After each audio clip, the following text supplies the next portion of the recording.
Hello everyone and welcome to part 4, which is the final part of my Blue Archive booster box opening. And now without further ado, let's go ahead and open this. Sorry if I sound really tired to you, although I'm pretty sure I normally sound... okay, yeah, anyways. Let's see. So, this is a so many going seconds, man. Anyways, as I was saying, since this is the final part, I guess I'll try to be a bit more informative than I was in the first 3 parts. Also, if you did watch any of... Well, if you can't, I just finished recording the 3rd part, so that's the first one. The freshest in my memory, and if you watch that one, you'll know that I've pulled the remainder of my SPs, unless if there's a surprise one. Anyways, let's get on with this. So, in terms of being informative, I apologize, I really just wouldn't be able to go over every card. Otherwise, this video would be longer than the first one, which is already past an hour long. And it'll be even longer if I struggle to open packs. Thank you. So, in terms of being informative, I'll just be reiterating stuff that I've said previously, which is in the previous parts. But I'll try to add on to it. Even though I'm pretty sure I said the majority of the really relevant stuff. Anyways, So, I guess the important thing is if you're getting into Weiss Schwarz because of Blue Archive, first off, welcome. I would say the trial deck, which is what is the starter deck in our language, is a good starting point in my opinion, because it's a pre-built deck that will teach you how to play the game. Let me turn on some lights. It will teach you how to play the game. It has the rule book. Even though, like, they make it very compact, so the book is also, like, I guess also, it's either the playmat or, like, the rule sheet, which is foldable. And let me just say, as someone that's been playing for a bit, I really can't give a definitive number in terms of how long I've been playing this. I want to say I got my first deck around 2020, but didn't actually start playing until 2021. So thank you and welcome to my channel, I guess.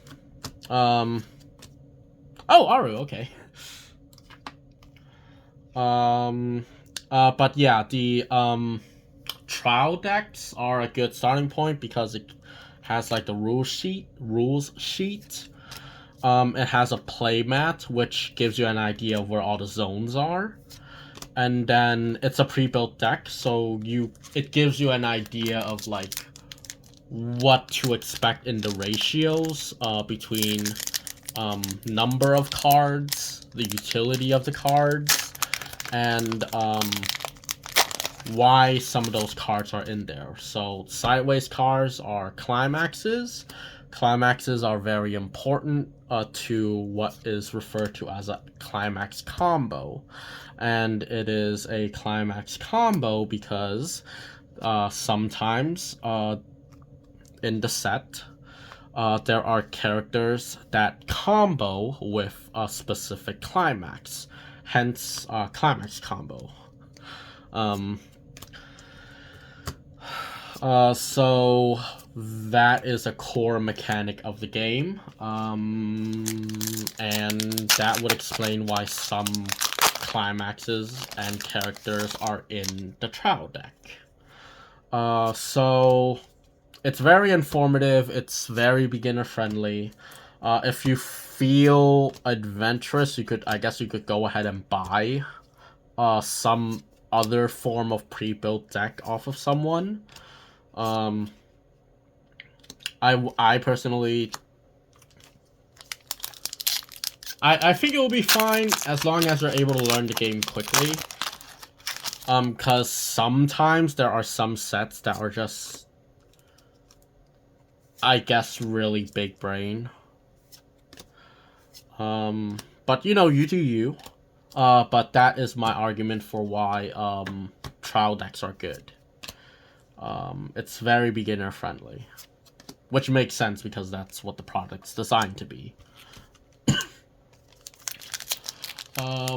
And then in regards to booster boxes, depending on the set, you'll see a certain amount of rarities. So for example, in Blue Archive, every box you should be expecting 4 double R's or double rares, and then 3 foils. Now those foils could be like these that are SR, or I guess it would be super rare. Let me see what it actually would be. Yeah, super rare. Or it could be an SP, which is a signed special card. And for those of you that have watched my other video, particularly box opening, the first box opening video and the third box opening video, you'll know that I have pulled, you'll know what an SP would look like. And for those of you that didn't watch them, for whatever reason, shame on you. Haha, sorta, kinda. Just kidding. Why are you watching this out of order? Here's what an SP looks like. You see the signature and stuff, so there's that.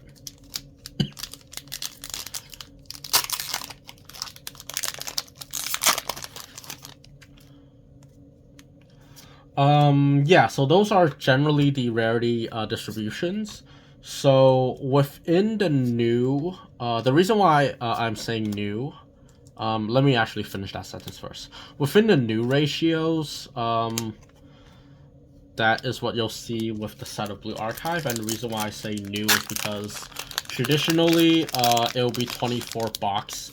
Each box has, I think it was 9 packs previously. Yeah, so 18 pack, 9 per side, so 18 packs, and then it's like 9. Wait, no, hold on.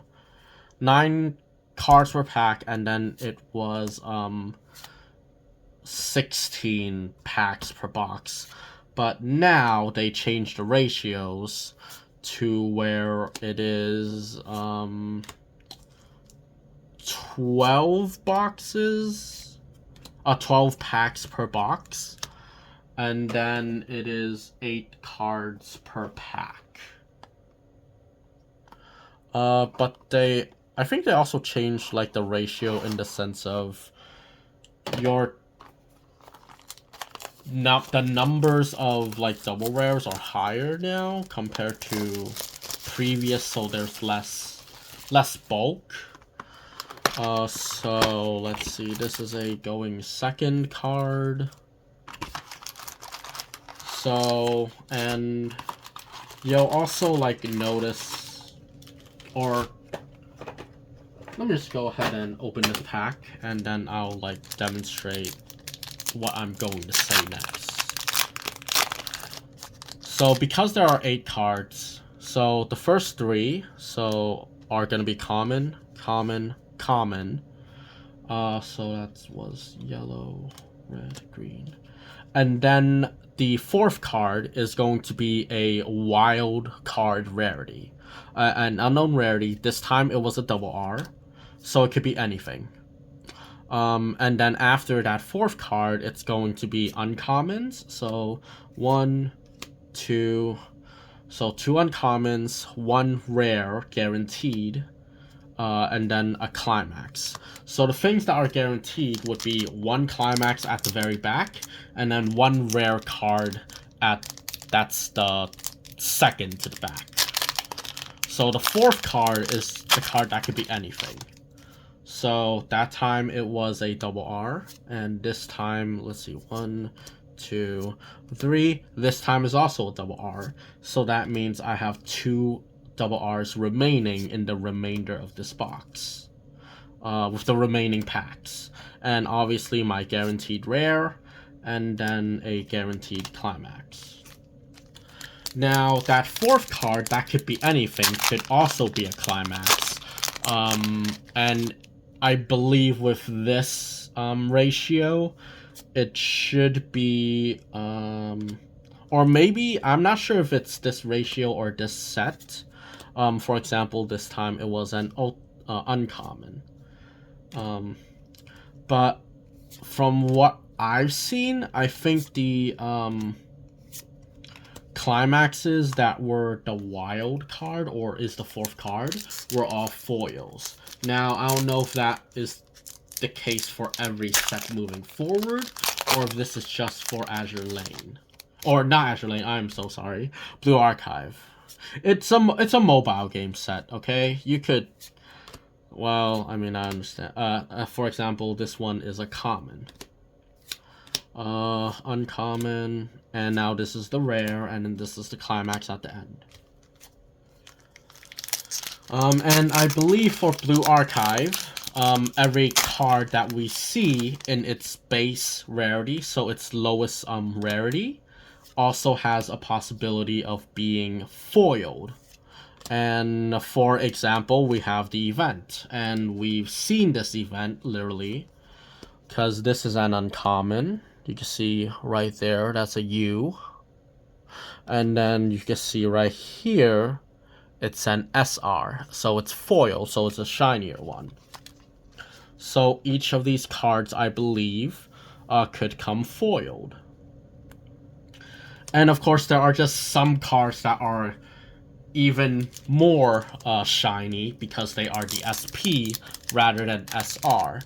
And I would venture to say that the SP are going to be the higher rarity of the base rarity.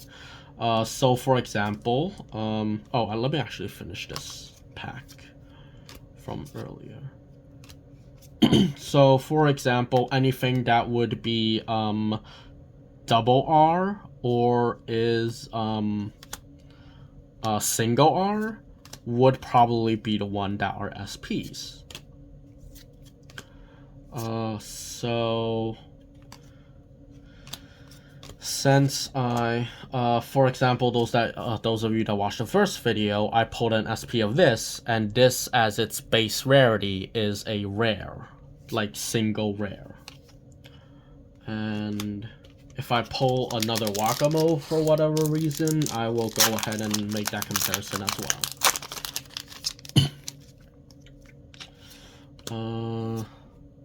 Or I guess if I pull another, like, thing that I know... Okay, so this is my third double R, so in the last remaining packs, I should have one more double R. Of course, factory issues, mistakes, errors do happen, and I would prefer that they happen in my favor rather than me missing one. Okay, SR. So this one.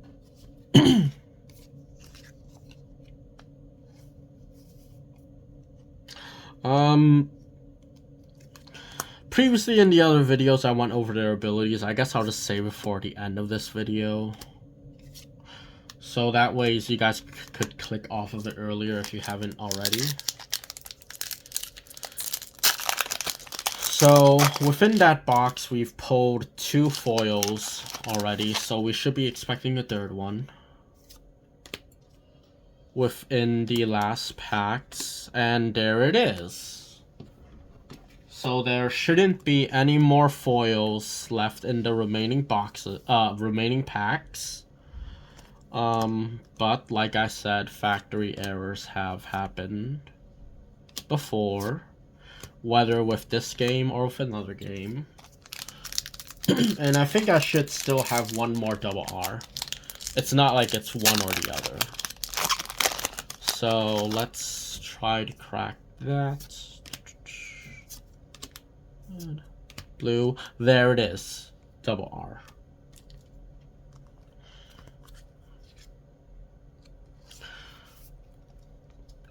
So the reason why I said Azure Laner is because I got Azure Lane sleeves, because I ran out of the other ones I use. Cat.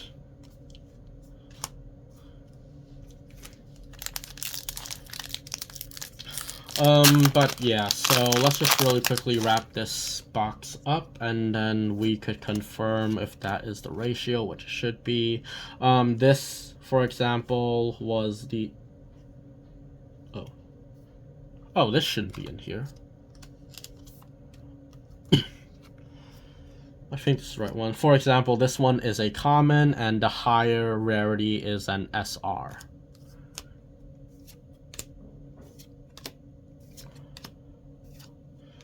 Blue, rare.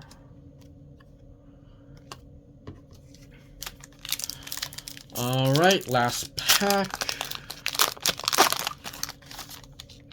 So wait, okay, this was a regular rare, so 2, 3. Oh wait, we pulled the other. Yeah, we pulled the other double R, so yeah, this is right. Green, blue. Okay, so that's just like some of the ratios. You also, if you want to check on the back, it will give breakdown of the ratios. Now, of course, if you are getting into the game, like I said, the child decks are definitely very beginner friendly. And if you do like the Set Blue Archive, I would say go ahead and get it. But if there's like another set that you like, and you want to just like buy a pre-built deck that someone built, you could go ahead if you want to. Just make sure that you take the time to learn the game before you do anything serious.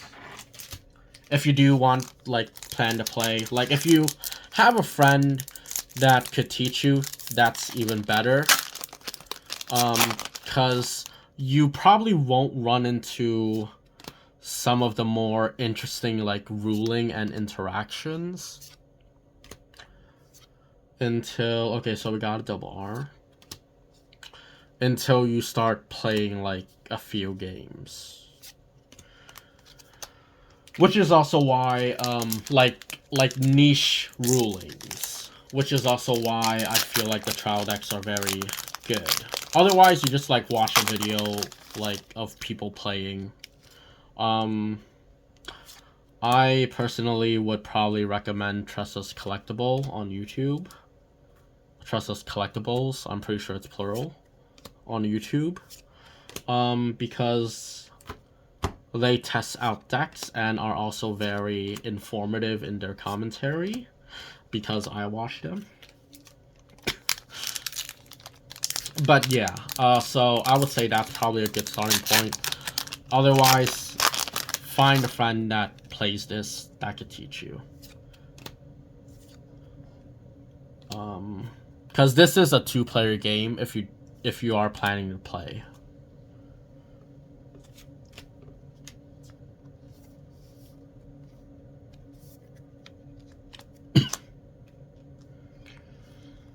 Okay, let's do that. Blue, Sakurako. And, like... And, going back to buying, the trial decks and then buying, like, booster boxes, I will always say if you don't really care about, like, pulling the signed version of your favorite character, I would say go ahead and just buy a playset, because you get 4 copies of each card. Like, you'd have to buy it off of someone or a store, and a playset is 4 copies of every card, because Weiss you can run 4 copies unless if there are specific restrictions. Otherwise, it's 4 copies in the deck.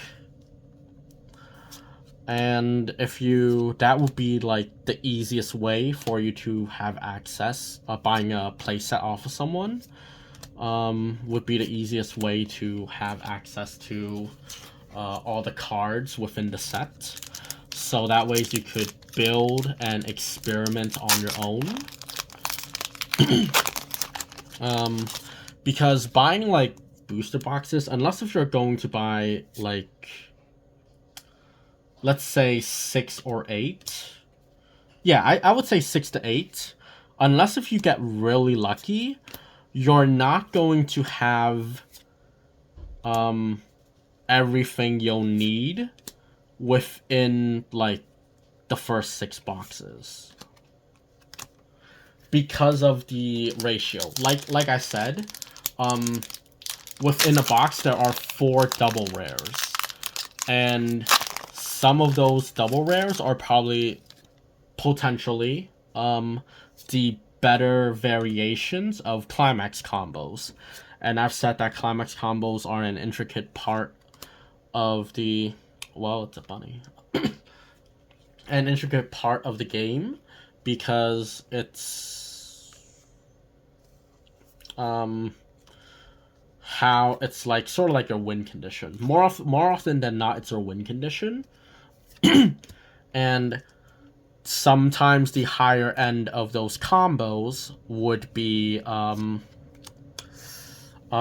higher rarity, either rare or double rare. And since there are only 4 in the box, and you buy like, hold on, let me take a moment. So this is a rare, and there's an SP version of it. It's the exact same card, only one is an SP, and this is a rare. So rare and higher, foil would be the SP.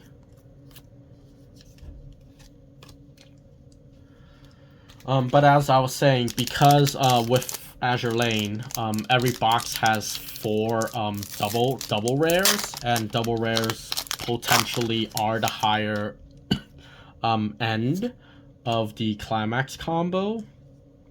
Like I have seen like commons and like uncommons that are climax combos, but those aren't necessarily the most serviceable in my opinion. I mean, you do what you want to do. But because of the higher rarity, and this set has 15 double rares or double R's, that means if you go through 6 boxes, that's 4 times 6, that's 24. But let's say within those 24, you hit 1 of each. So that leaves you with 9. And let's say you don't hit those. So that means you have 1 copy of a good combo, and then you're left with a bunch of random cards. However, I will also say if you want to just like buy a few boxes and then buy like the remainder of what you need, you could also do that if you want. But like I said, buying a playset is probably the easiest and most straightforward way to have access to all the cards at max copies. And when I say playset, going back to the foil and non-foil, they will always be sold at a lower rarity. So the playset's going to be sold at a lower rarity. No one's going to sell you a foil as a playset. Unless if you're able to pay that kind of money. Oh, Mari, okay. I think this is also used in decks. Because it digs for anything, which is good.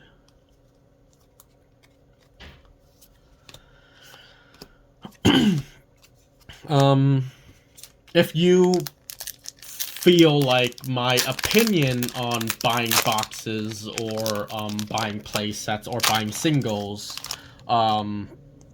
is not the best approach, feel free to leave a comment explaining why you think so, justifying it.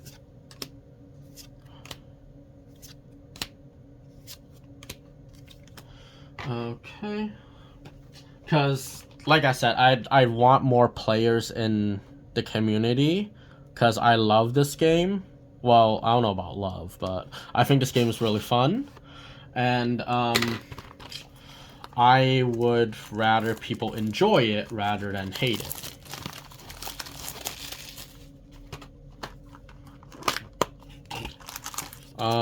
Going first.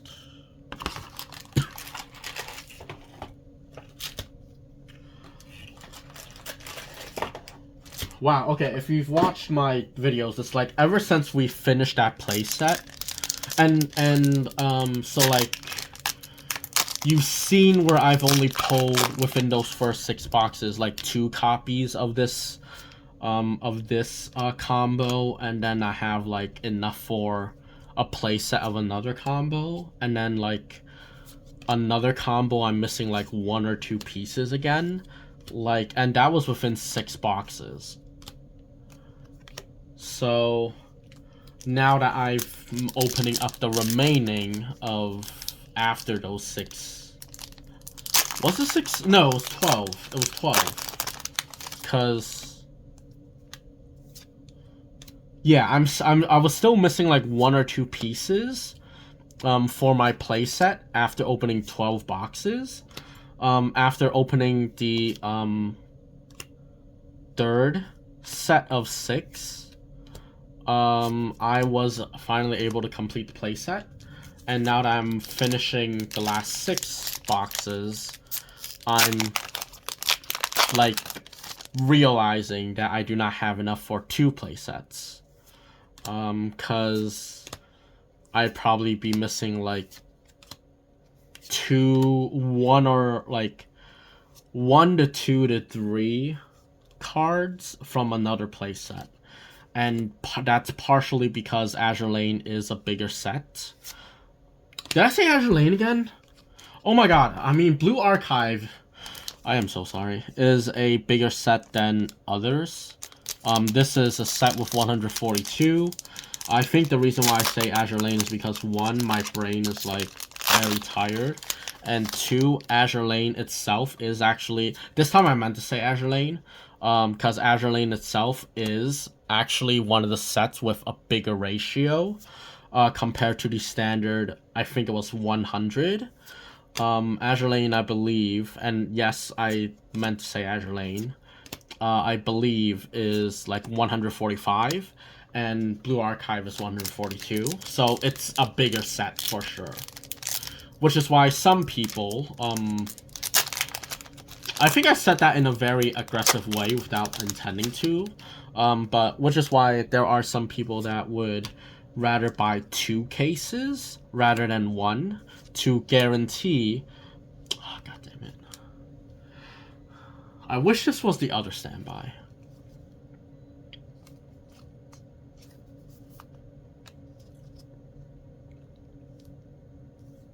Hold on.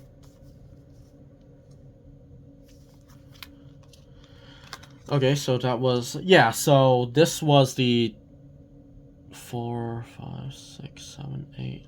Yeah, so this was the 4th one, and this is a climax, and it comes foiled. So climaxes will come as triple R, which that's, I believe, the only way to get a triple R. I believe Child X might have used to have them for characters. I don't know if they still do.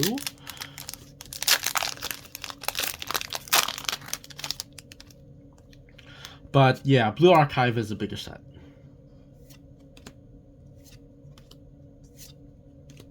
Yeah, like this is a double rare, but it's not like, it's not a climax combo. So you have like non-climax combo double rares competing with your climax combo double rares in a box.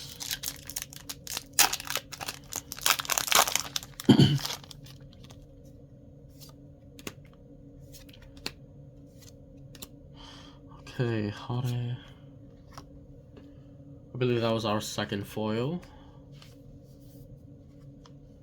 And we already pulled all our SPs. This case, a case has 4 SPs.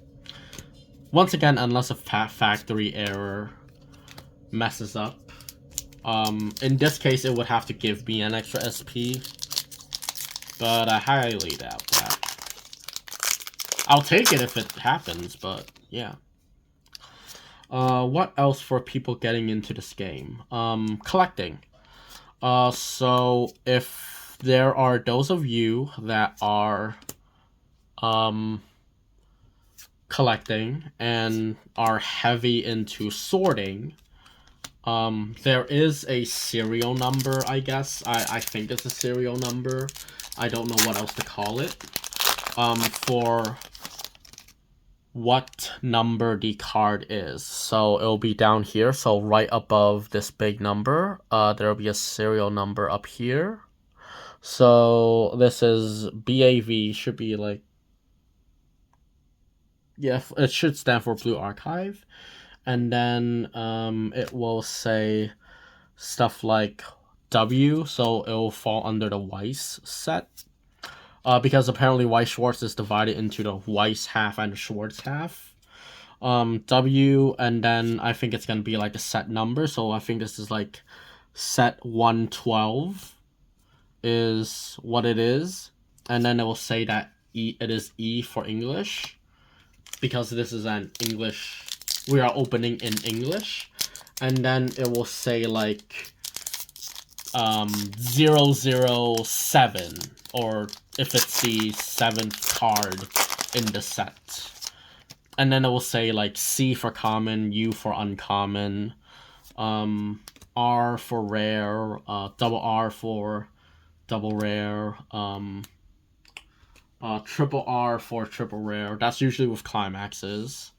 What else? And then SR for super rare, and then SP for special.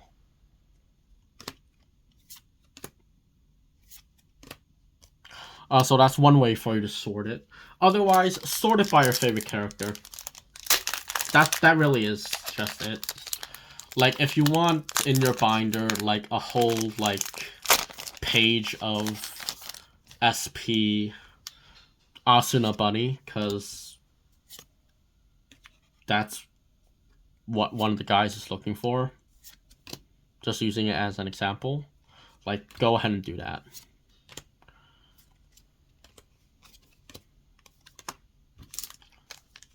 Just as an example. So there's that. Let's see. Is there anything else for like the playing side of Weiss Schwarz? Oh, going back to trial decks. I know I'm bouncing off here and there. I think I need more of these. I don't think I have enough of those. Like, even after I'm heading into my second to last box, and I think I still haven't pulled enough of those. I think I still need one more. Or maybe I pulled it and I've missed it. I'd have to go back through the bulk and find out. Okay. Going first, this is Aru.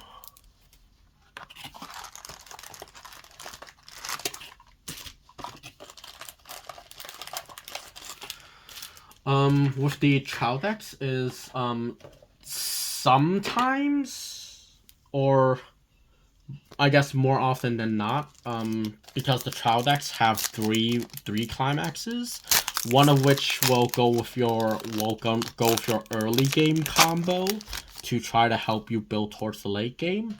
One of which will actually combo off of your end game combo, and then for whatever reason, they stuff a, like, placeholder third climax that doesn't combo off of anything in your trial deck. So, for example, in Blue Archive, there's the Shiroko level 1, and then there's a level 3 Hina, I believe. So there will be 4 climaxes that go with the Shiroko level 1, 2 climaxes that go with the level 3. Yeah, it is Hina. 2 climaxes that go with the level 3 Hina, and then 2 climaxes that don't combo off of anything. Like, they're just placeholders. So what that means is if you want to play that combo at 4 copies, because you want the max number of that climax, so you could combo more often and see it more often, what you would have to do in turn is you would need to buy another trial deck and then just take all the bad cards and those 2 random climaxes that don't do anything in there and swap it out with ones that do. But the reason why I went back to the trial decks again is because sometimes the trial decks are still competitively viable in a small setting. So what that means is if you play a local and you run a trial deck, there is a good chance that you would still win. If you know what you're doing. Part of it is knowing what you're doing. Part of it is hoping that trial deck is just good. With its combos, which, in my opinion, it is. Like, it's not a top end, but you would fare fairly well. That feels weird saying fare fairly well. And it's a trial deck. You're trying it out. You're not like hard committing to anything. Oh, this is good. Easy enough. Because I know for a fact this is on play, put a card from hand in the stock, and then you could pay 2 to perform a free fresh on play.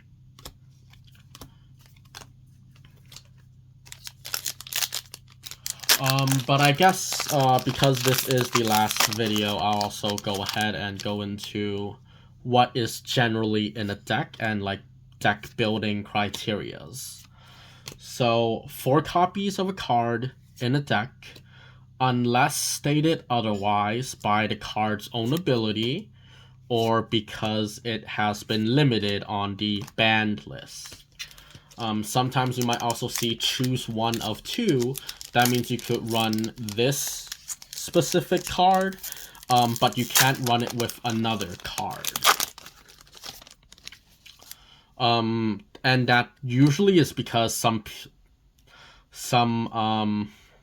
degenerates have brainstormed up ideas to make certain combination of cards super broken.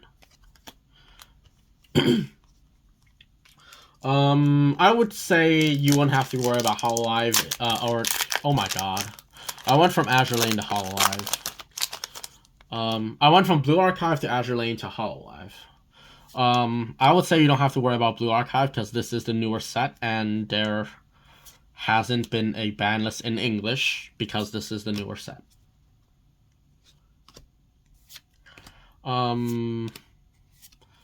But if you are gonna play Weiss because of Blue Archive, and it is like the thing that you're playing for, I don't know if you need to worry about it. I think there are like bigger fish in the sea that we need to be careful of being hit on the ban list.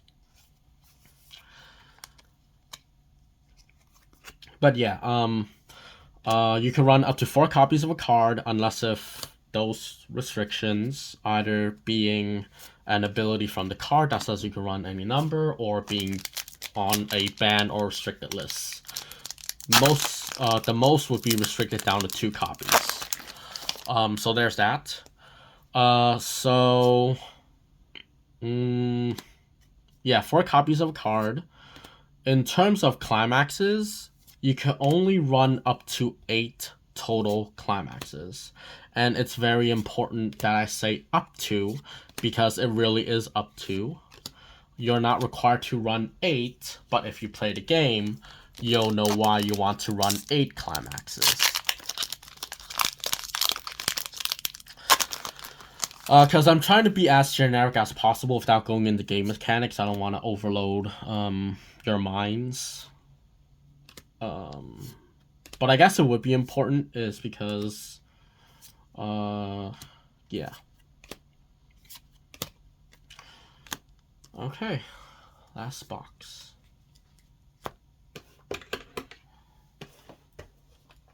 Last box luck. Yeah, 4 copy. A deck. So a Weiss Schwarz deck could only have,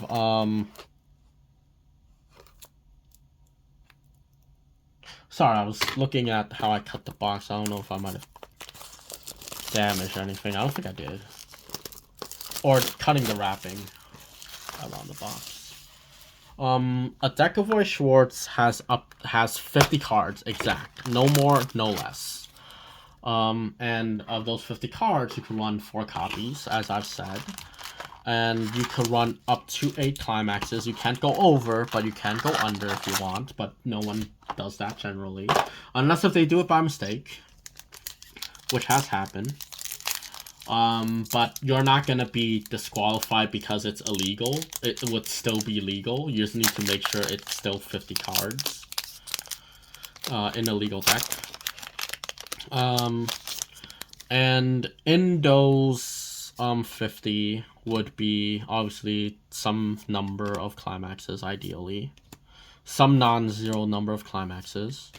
And then you're going to have cards that combo with your climaxes. Otherwise, you probably wouldn't put them in there. Yeah, however you choose to build your deck would really come down to you. Unless if you just like to go on the internet and just net deck. Which I would say you can, just make sure you know what you're doing, because like I've said, there are some decks that I feel like are not the most beginner friendly.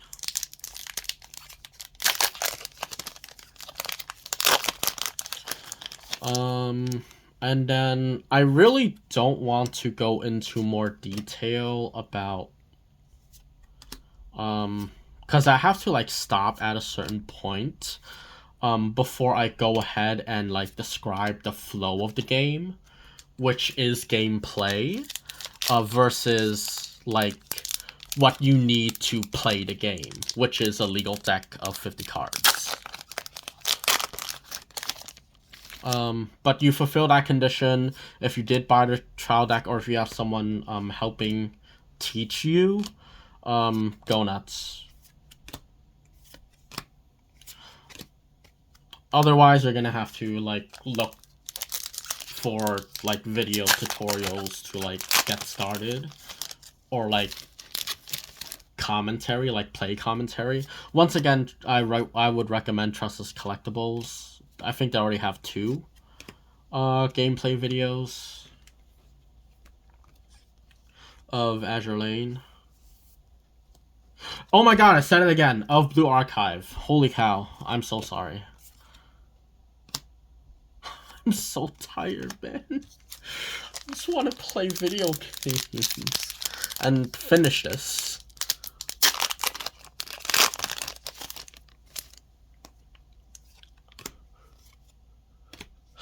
Now I'm wondering how many other times I've said it.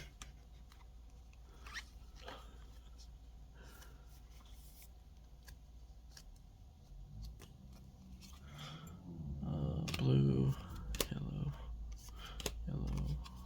green.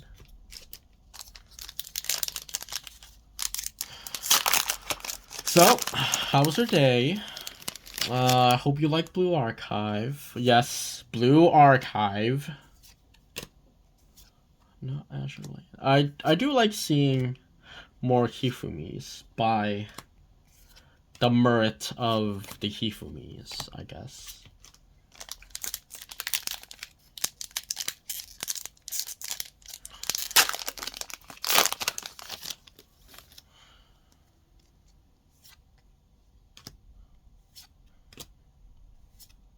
Green, blue.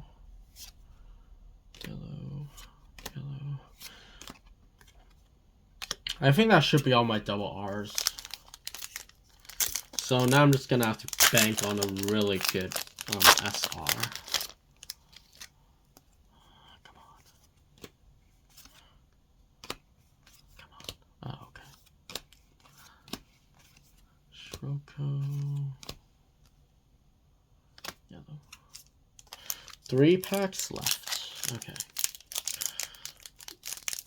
But yeah, I'm pretty sure I'm gonna be playing Blue Archive for the mobile game and this set for quite a while. Fuka.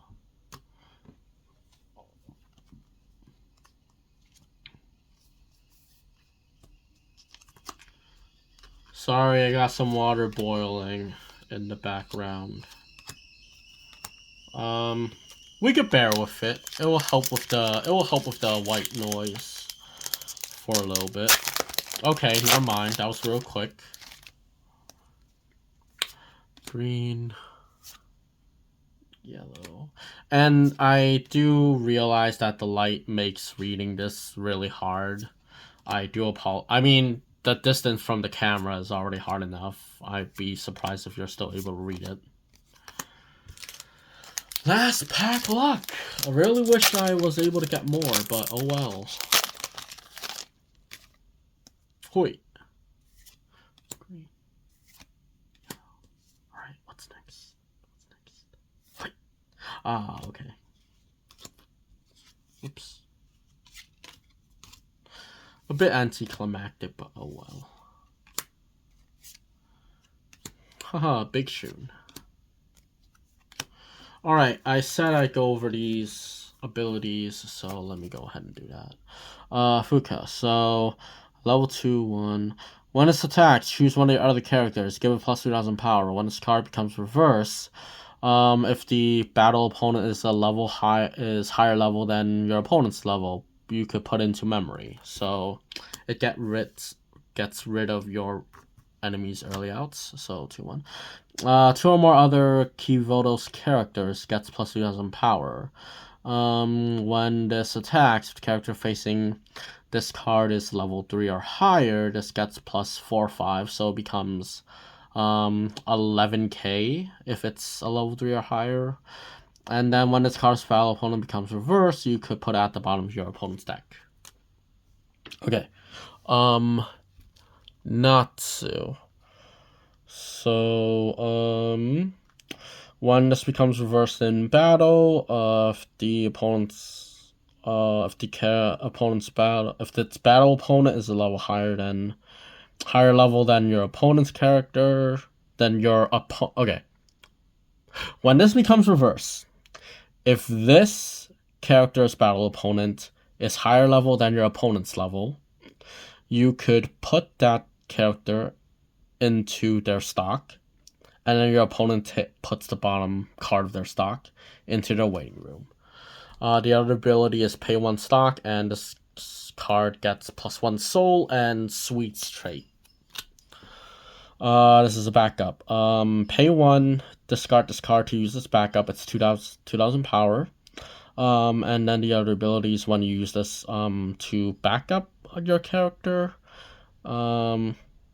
If all of your characters are Kivotos, you could put the top card of your deck into your stock, so you're basically replacing the card that you paid out to use this. And also digging deeper into your deck. Okay. Izuna. I've said it before, but on play, put a card from your hand into your stock, and then on play, pay 2 stock to refresh your deck, which is put all your cards in the waiting room and shuffle it back into your deck. Okay, Sumire. If you have 2 or less stock, this is 15. This gains plus 1/5, so it's a 3k at like turn 1, for example. And then on play from hand, you could pay 1, put a top card of your deck into your clock, and then search your deck for a Kivotos character that is cost 0 or lower, and reveal it to your opponent, add it to hand. This one is Saki. Characters in front of this card gets plus 500 power per that character's level. So if it's a level 2, it gains plus 1000. If it's a level 1, it gains plus 500. Has the ability discard a card, rest this card, and then from the waiting room, get back either a Tsukiyuki Miyako, a Kasumizawa Miyu, or Kazekura Moe. Okay. Hare. So this one is on play from hand. You could pay 1, discard a key voters character from hand, look at top 3, add 1, and put the rest into waiting room. When damage dealt by this card is cancelled, you could put this into your stock. Standby trigger climax. It goes with a level 1 Cherino. I believe that combo is reveal top card, add it to your hand. If it is a character or event, and you need experience 1 in order to do the combo, I believe. Mari, so pay 1, put a key voters character from hand into waiting room. On play from hand, that's what you do. You look at top 4, add 1, discard the rest, and then when you use an act ability, it gains plus 1 soul until end of turn, and this is a once per turn ability. Toki Bunny. 2 or more other key voters characters gain plus 2k, so very easy to become a 3/5 if necessary. Once conditions are filled, when its card's battle opponent becomes reversed, if your opponent has 4 or less cards in their stock, you could put that character at the bottom of their deck. Hard removal, essentially. Mimori. So on play from hand, you could pay 1, discard 1, and you choose one of your opponent's climax in waiting room, and all cards go back into their deck except for that one climax that you chose. This is called a Fumio ability. And then at the beginning of your opponent's attack phase, you may choose one of your key voters character and move it to an open position of your center stage with a character facing it.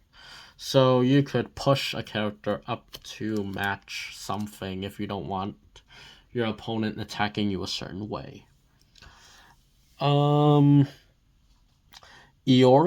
When your other key voters character attacks, this card gets plus 1000 power until end of turn. So you just attack with this last, and this will get 2000 power. Ability activates up to 1 per turn. When this becomes reversed, reveal the top card. If it's a level 2 or higher, you may rest this. Utaha, base Utaha. During your turn, if you have 2 or more other key voters characters, it gets plus 2000 power, and this is a brainstormer. So pay 1, rest 2 of your characters, flip over the top 5 cards, and for each climax, you search your deck for a key voters character, reveal it, add it to your hand. Tea Party, this is an event. So you search your deck for up to 2 key voters characters, reveal them, add them to your hand, and then you choose a card in your hand and discard it. And then afterwards, you have the option of switching a card in your level with a card in your waiting room. So yeah, it fixes stuff. Misaki. During your turn, all your other key voters characters gets plus 1000 power. This is also a brainstormer. It's pay 1. So because it's only pay 1, that means it's spammable. It doesn't require itself to be reversed or anything, or rested or anything.